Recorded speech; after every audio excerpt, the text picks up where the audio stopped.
have somebody that says, yeah, I'm delivering bowls. You can call me anytime. I've got a couple hours on the road. You know, you've got a long block of time to talk. You also know that you probably have a situation where the phone might cut in or out. So you might want to ask your most important questions first, but know that you can kind of chit chat or get to some kind of other questions as you go.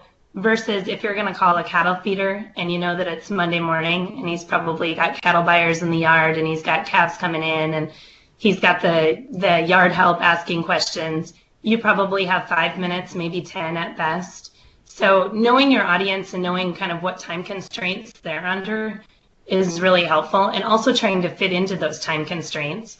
A lot of times if I call a rancher, I try to call them either first thing in the morning, around the lunch hour, or after hours. And if I can't do that, if I call them, say, at 10 o'clock in the morning, I'll even suggest, I work from a home office. If it's better, if you'd rather call me back when you're in the house for the evening, feel free to do that. And generally, just knowing those constraints that they're under can help make the interview process just a little bit less painful on both of you, I guess. So I list news release, video, radio, feature stories. I probably should have also list blog posts on there, but generally a lot of what we do is crossover in all of these mediums. But if I know that I'm specifically calling to interview for a news release, generally it's going to be shorter. Generally it's going to be really specific to a topic, versus say a feature story where I'm going to have a little bit more, I'm probably going to ask more personal questions, or I'm going to need just a little bit more information probably, and I like to give them that ahead of time. Preparation, I know we can all do the cold calls where you pick up the phone and you just tell me a little bit about your ranch. I mean, if you don't have time for doing a little bit of homework, that's okay, but that's not how you're going to get to the quickest interview and the most effective interview. A Google search, I know we all do it. This isn't rocket science, of course, but for example, that story on the screen, the industry mentor story, was about Max Dietz, somebody who's really popular in the cattle business, has been written about a lot. Had I not Googled ahead of time and read a few articles, I would have spent the first probably 10 to 15 minutes just having him rehash his background, how he got his start, all of those kinds of things, where by kind of fast forwarding that process, I got to get into the specifics of, why he was being honored for the Feeding Quality Forum Industry Achievement Award, which was something that I was specifically calling him about. Then I also like to give folks expectations. So if you're a lot of times I'll call people and give them the option, would you like to do this phone interview now or later? If they say later, I always try to give them at least a time frame of, this is going to take 10 to 15 minutes, or do you have a half an hour, depending on how much time I think I need. And then I also like to tell them, I'm going to need to cover a little bit about your ranch background, talking specifically about your breeding program, and also your use of AI might be an example of something I would do. The other story that I have up there is called Angus Ever After, and it was a story where I got to spend about an hour with a feed yard couple. Both owners are veterinarians, and then they also own and manage a feed yard. And the story was primarily about their feed yard operation, but I caught them at a very busy time. It was, I think, the week of the county fair. They had 4 kids getting ready for shows and all of that kind of stuff. So my time there with them was about an hour to do a whole full-length feature story. And when I got home, I realized I could write the story with what I had, but I thought I needed a little bit more personality. It was kind of all business, and that's kind of one of the things that I feel like can be tough to get over the phone.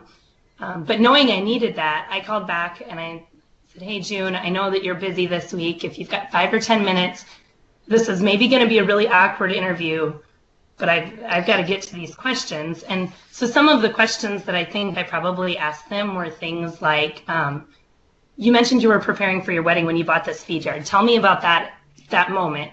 So she told me a little bit of a story about them sitting down, or about her husband calling her the week of the wedding and saying, hey, should we buy a feed yard? So as we got into that, I thought I knew that was going to be my lead, but I knew I needed more details. So they were random questions like, where were you when that happened? And tell me about that moment. And the kind of end result of that is this lead that would have never been had I not called back for that 5 minutes, which would be, for many couples, their first joint purchase is an appliance or furniture one, maybe even a car or house. Ryan and June Losky jumped all in buying the feed yard just days before they were married. A typical bride, June was deep in the details of last-minute wedding preparations. As she sat at the sewing machine in her childhood bedroom, altering her sister's bridesmaid dress, the alert came from down the hall.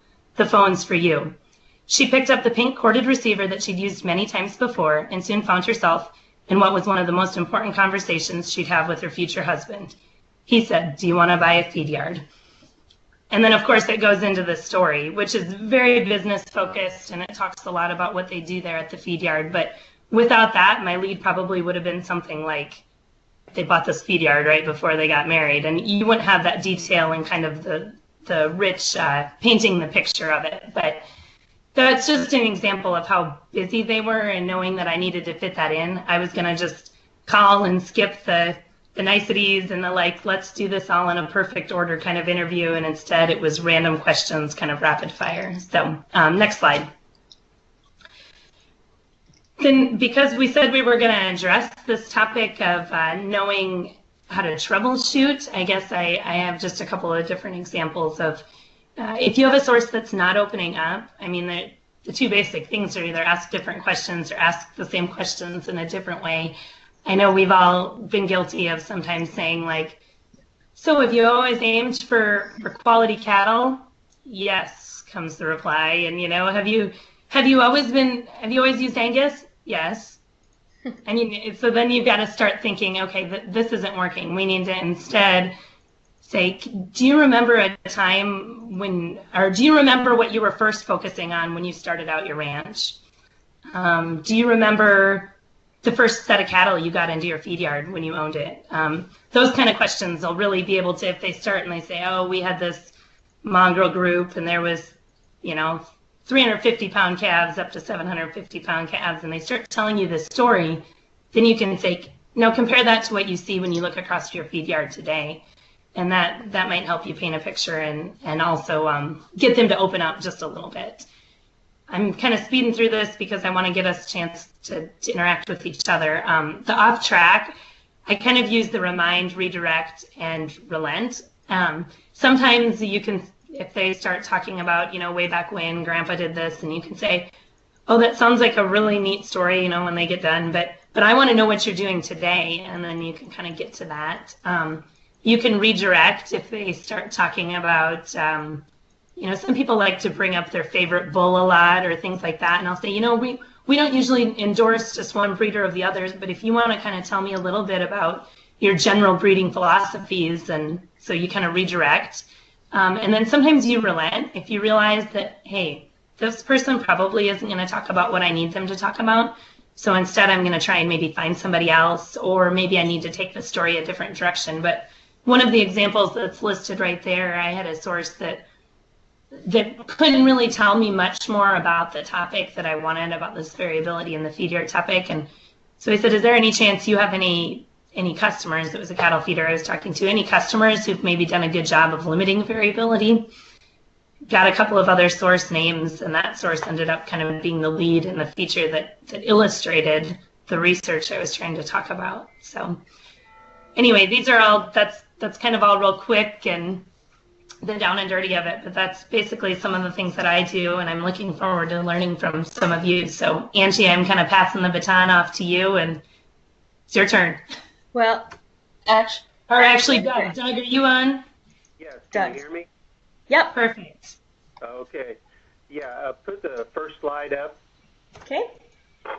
And this one is just a typical feature that you would see in the High Plains Journal. A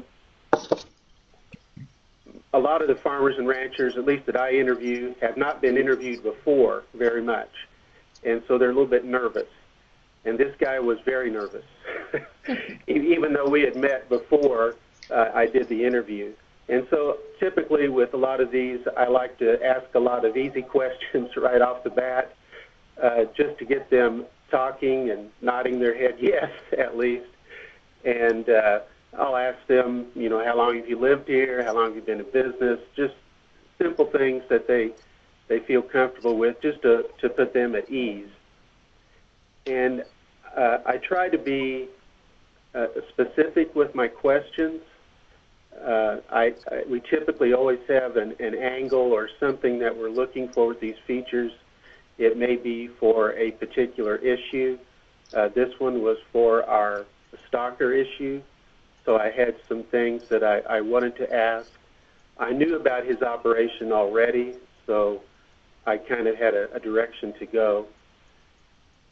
Something that I've learned over the years is to kind of keep an open mind when you're doing these features, like these producer features.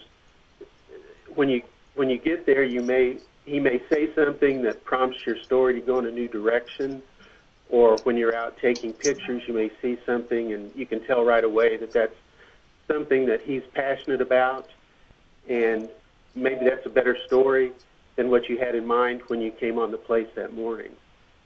So kind of keep that in mind.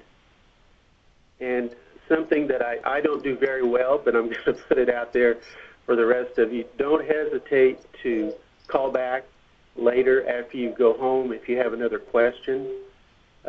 Sometimes when you're on the way home or the next day, you'll think, oh gosh, why didn't I ask him that? So call back to ask additional questions or to clarify his answers to questions that you've already worked on. The next slide. This is more of what I would call a news feature.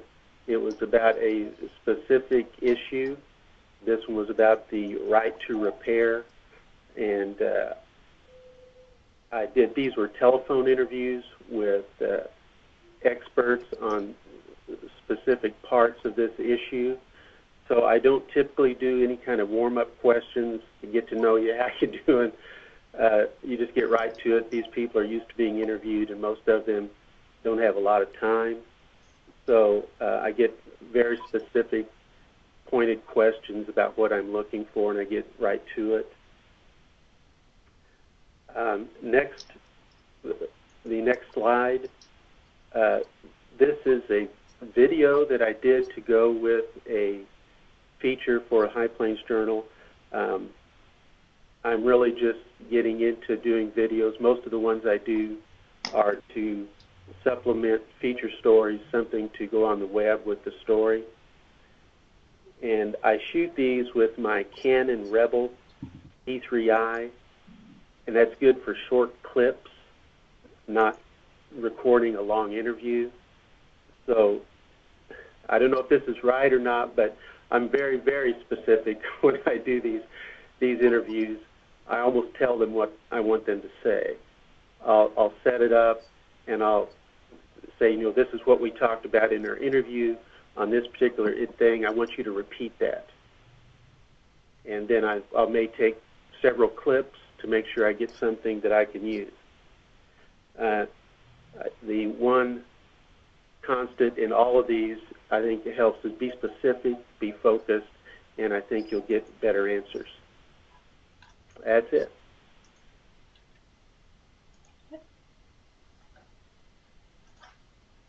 Is Angie up next? Yep. Okay. Hold on.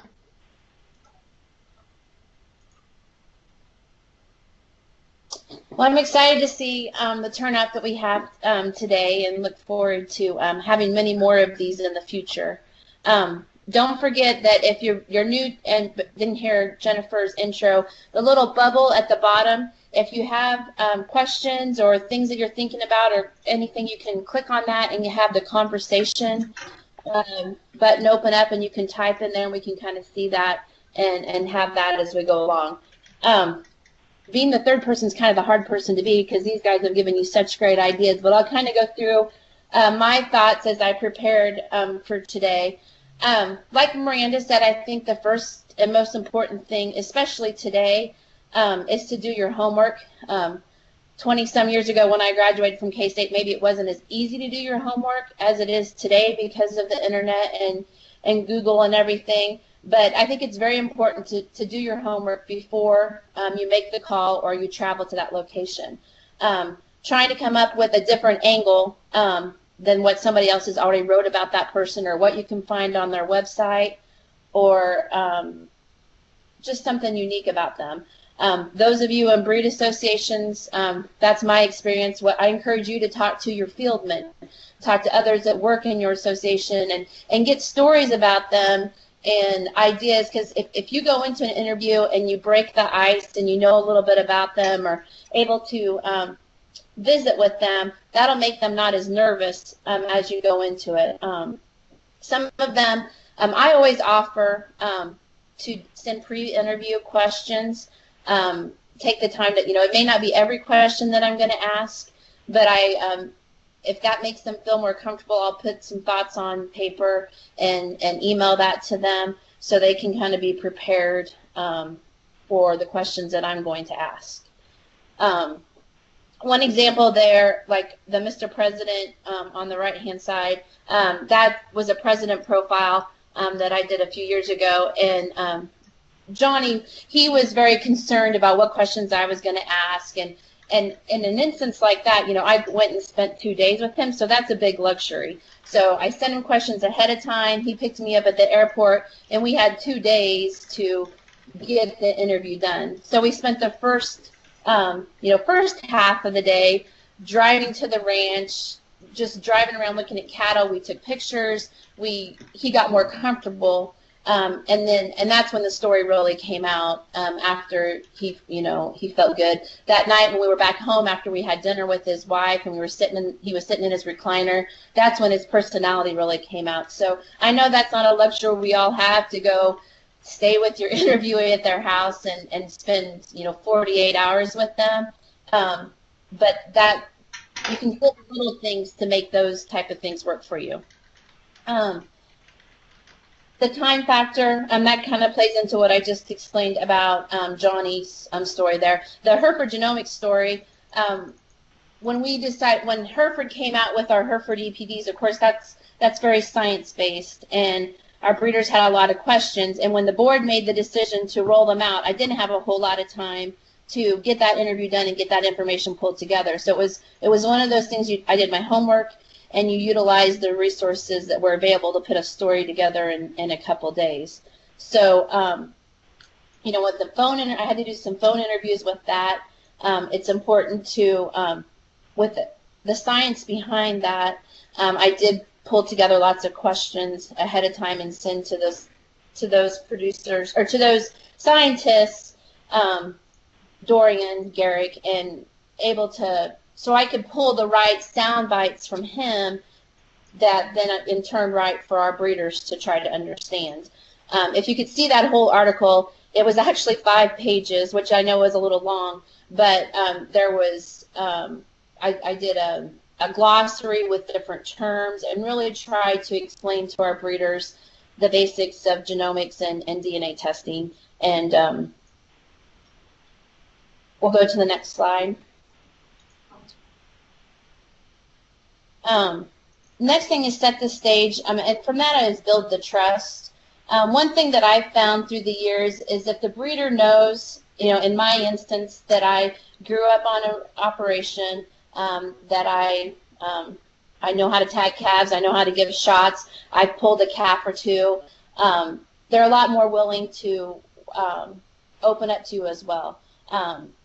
If they think there's common threads that tie you together, when I transferred from Angus to Hereford, there was a lot more opportunities in that case for me to talk about old genetics and things like that. That maybe you're not, like Miranda said, maybe you don't talk about the popular bull that they're using, but if you talk about that bull, or those EPDs or that pedigree, they're a lot more relaxed, and they think, oh, well, she does know a little bit about something. She's not here to ask me a few questions.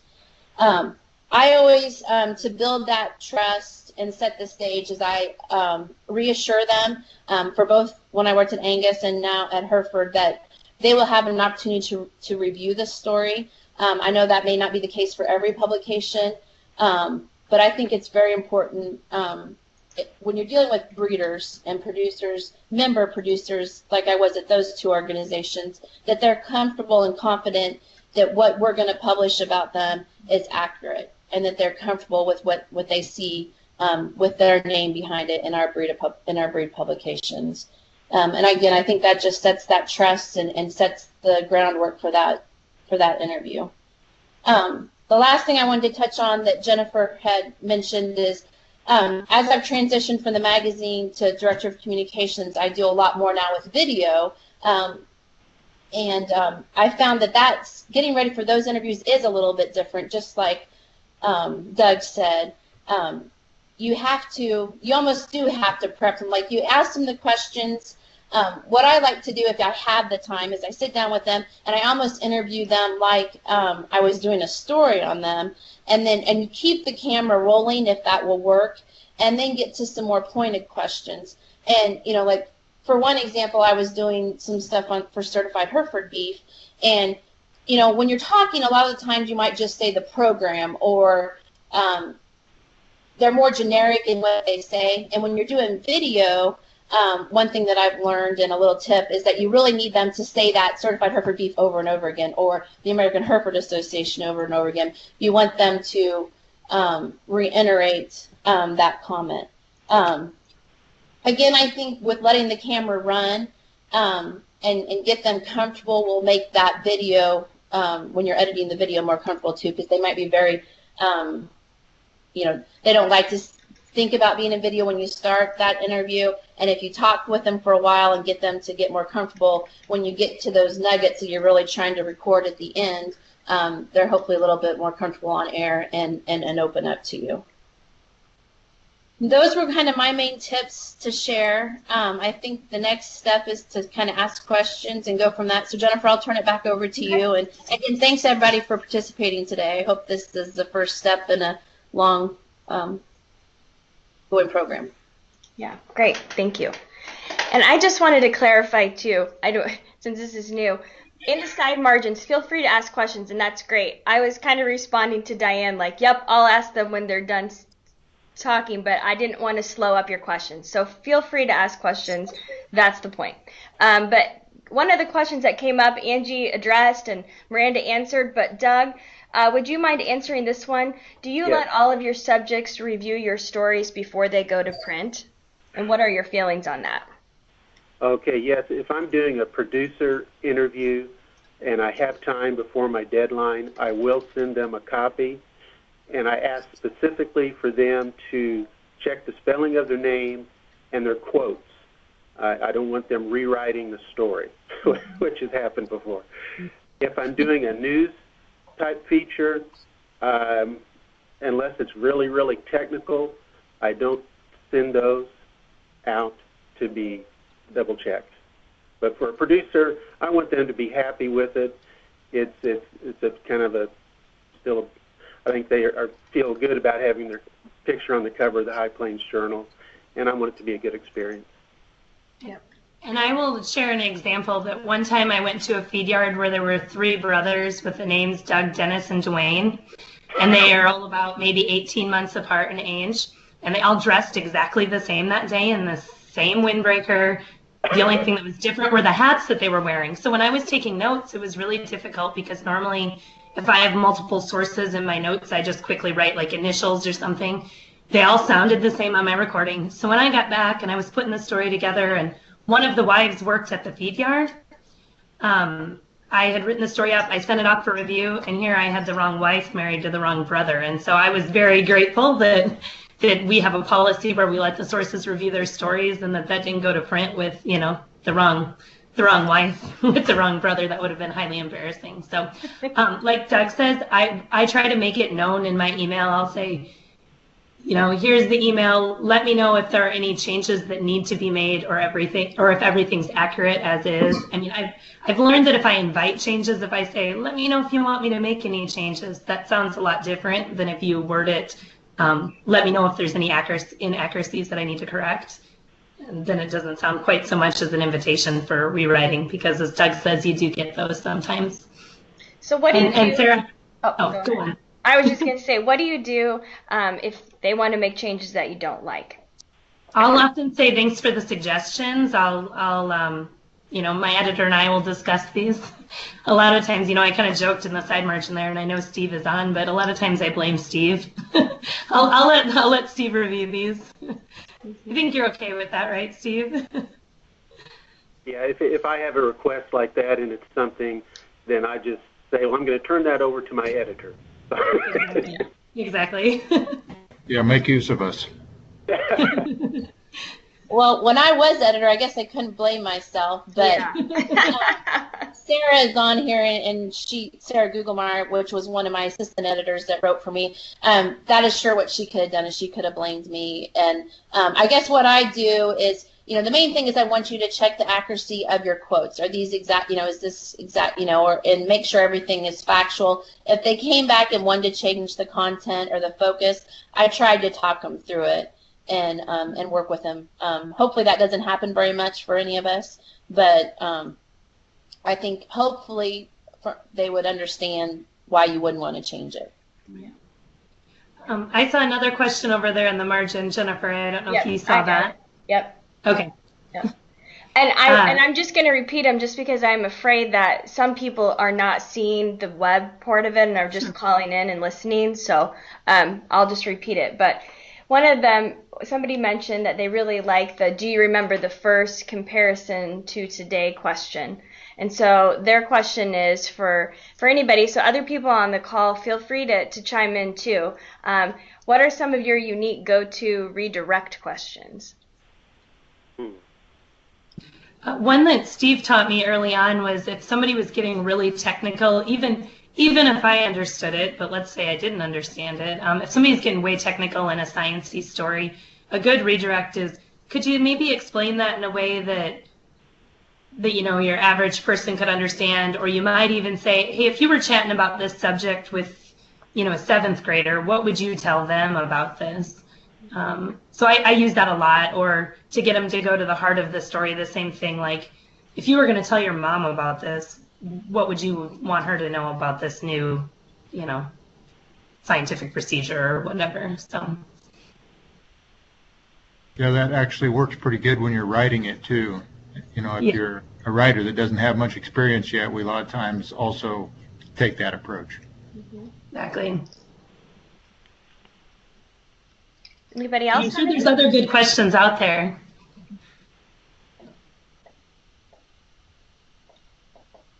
I guess if nobody's going to comment, I have another question for the group, for other people. That can I just ask it here, Jennifer? Or do you want me to type it on the side? No, go ahead. Okay, perfect. One that I thought of is what happens, there's occasionally when we get to interview those people, especially ones who've been covered in popular press a lot. I'm not just thinking politicians because I don't deal with them, but I see this a lot in politics where they're really great at talking in sound bites. But you've seen those sound bites reported a lot. My husband had a boss that used to be in the newspaper about once a month here in our local newspaper, and I would see him say, we're going to solve the world's problem, with systems-based approach, and he would use these same kind of phrases over and over again. How do you get people that talk in sound bites to kind of knock it off and just talk? Anybody else dealt with that?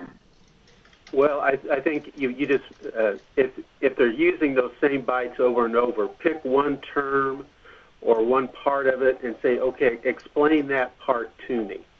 Good. Make them delve down a little deeper. We all run into that, I think. Sure. Very good point.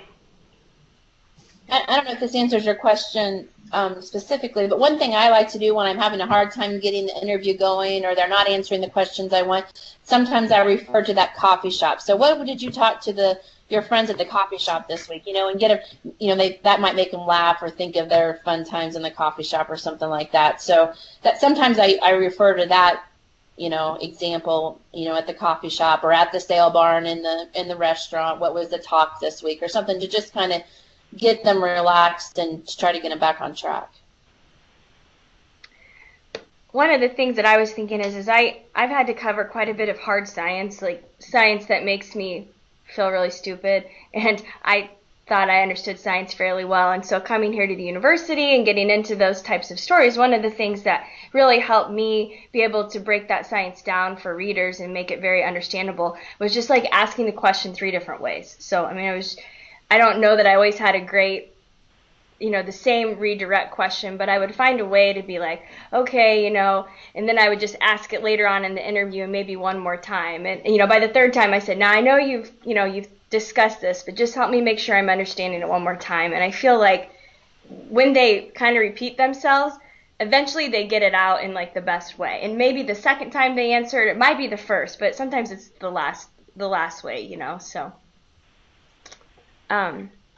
Okay, a couple more questions. What are your policies on letters to the editor, especially the mean ones?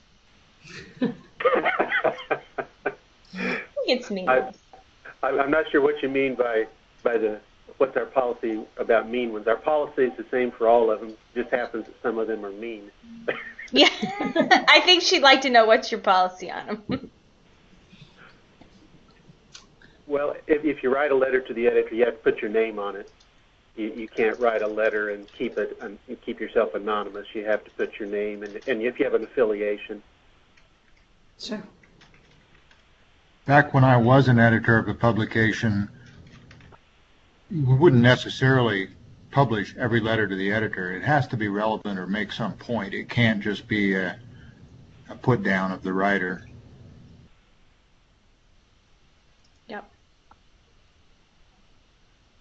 I'll tell you an interesting story about a guy that used to send us letters to the editor all the time. And in his letter, he would say, as I saw this in the Wall Street Journal.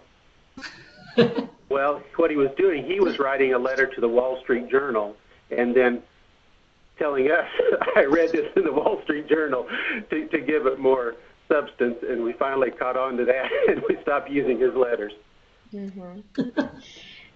Just a clarifier, so Diane popped back on and said the point of her question she expounded on was that if you write a story and you get criticism on it, how do you manage that?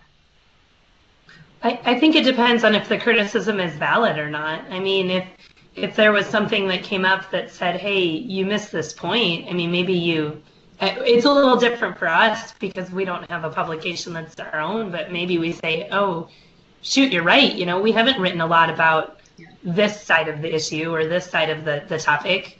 Great chance to do a part 2 feature or something. But those of you that have publications probably have a lot better.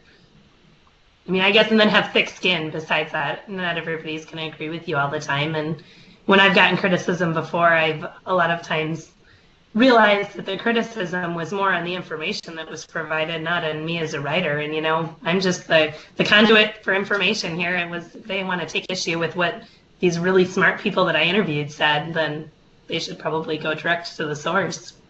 So I think the thing that I've learned through the years is when they complain, they just want some attention. So if you at least give them a call back, or if you share that email or letter with someone above you and you talk to them, usually they're happy with that. Things that we deal with, or I have dealt with in the past, is you're writing too much about show cattle. We run Denver show results. Well, obviously March issue, whatever breed you are, probably March issue is going to have a lot of show cattle results in it because of Denver. Or they might say, well, you've been writing too much about performance cattle. And my answer has always been, well, we have an editorial calendar and we try to touch on all parts of our business throughout the year. Yes, one part of the season might be heavier because that's national show season, but the rest of the year, then we try to focus more on the issues that face commercial producers. And I think if you just respond to them, at least in the examples that I've had been faced with, they're happy with, as long as you reach back to them and just don't ignore them. If you ignore them, that's not the right, then you're bound to get more. Then they're going to write letters to the board or whomever above you if you don't respond to them. Yep. One of the criticisms that I get regularly from readers is that I don't put contact information in the feature story, like a telephone number or an address, and that's just my policy. If somebody's interested in the story and wants to contact that individual, I would rather have those calls come through me so I can kind of weed out the serious ones from the salesman. And so that's when I've gotten just recently, and the guy was very upset that I didn't put the telephone number. And I said, well, that's because I don't. And he was very unhappy. Yeah.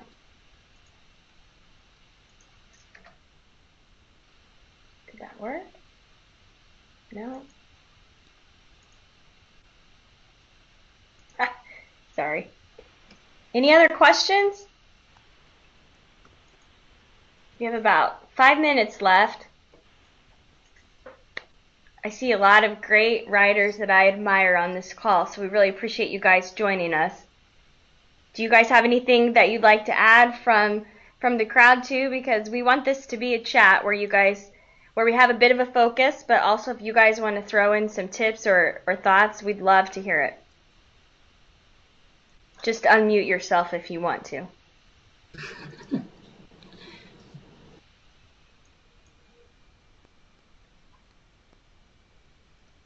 All right. What? Did I hear somebody? Well, one thing, I guess, while we're kind of all together here, we really would welcome your thoughts and ideas for future topics. We have a list of ideas started. We really want to get designers involved, and so we decided to start with this core group of writers because Angie, Miranda, and I have been talking a lot about this concept anyway, and so I pulled them into this. But we have some ideas for things to do with InDesign. I think we might even be able to structure it where the presenter could be showing how to do things on the screen here. So we want to work on that for the future as well. But any ideas that you have would be great. Feel free to type them into the margins there, and we'll add them to our list, or shoot me an email. I'll put my email address in the margin as well there. But we want to find ways to engage our membership better. So I have a question for you guys. Anybody who does video, when I'm doing video interviews, oftentimes I'll hear them like say something that was setting up to be a really great, 30-second actuality, and then they veered off into something else, or, and so when I get them to I always kind of point it out, but then I feel bad, like, hey, could you talk about that again? You were just talking about, and kind of remind them, and then they always sort of get this defeated tone, like, oh, I screwed it up, darn it, I knew it. Is there a better way to like get them to repeat it over without, the sneeze in the middle, or without the, sometimes they even name drop my name in there, which isn't helpful because in our videos, I'm never in it. So you don't want them to have that. And I know, dang it, they're not going to be able to cut that out. I need them to say it over again. But I never want to, I feel like whenever I tell them that, I make them feel bad. And then their next answer is never as good as what the first one was setting up to be. That's why I try to do multiple short clips, and if that happens, I blame it on me. I say, oh, the audio wasn't quite working there, or something wasn't, I didn't like the background. Let's try that again. That was really great. And then shoot another short clip. Perfect.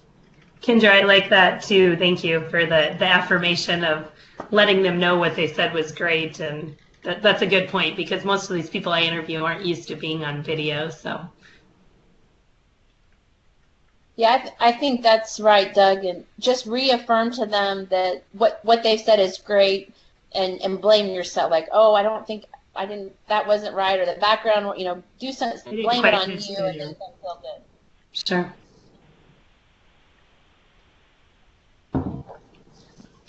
And I do think the next, and Diane's added this over here on the conversation side, but the next copying collaboration is going to be on the new submittal system for the contest. We're going to an online system for the LPC contest this spring. And so the one in March will be about that system and how to submit your entries online. Excellent. Well, it is 10:45, and we do want to try to stick to just this short 45-minute format, so you guys can get on your way to your next interview or meeting. So thank you so much for joining us. We are thrilled with the participation of this first call. Oh, there's a quick question. Okay, you've got 1 minute. Go, Miranda. It's not a question, it was a comment. If anybody has any additional questions on this topic, or if you know of a colleague that missed it that has a question, go ahead and post them on Facebook and we can all jump on and answer them. I mean, that's the point of having social media, where we can all kind of collaborate on there as well. So don't feel like the end of this session says that this is a hard stop on it. We can continue this conversation as we go. So. Yep. And I see one more question that popped up, and Kinder started answering it, so feel free to check that out. And if you guys want to chat on there, we'll leave this open for a little bit longer. But thanks again for joining us. We appreciate it, and we will be in touch soon with the date and information of our next call. Have a great day. Thanks, Jen. Thank you. Thanks, guys. Thank you to our presenters. Thank you.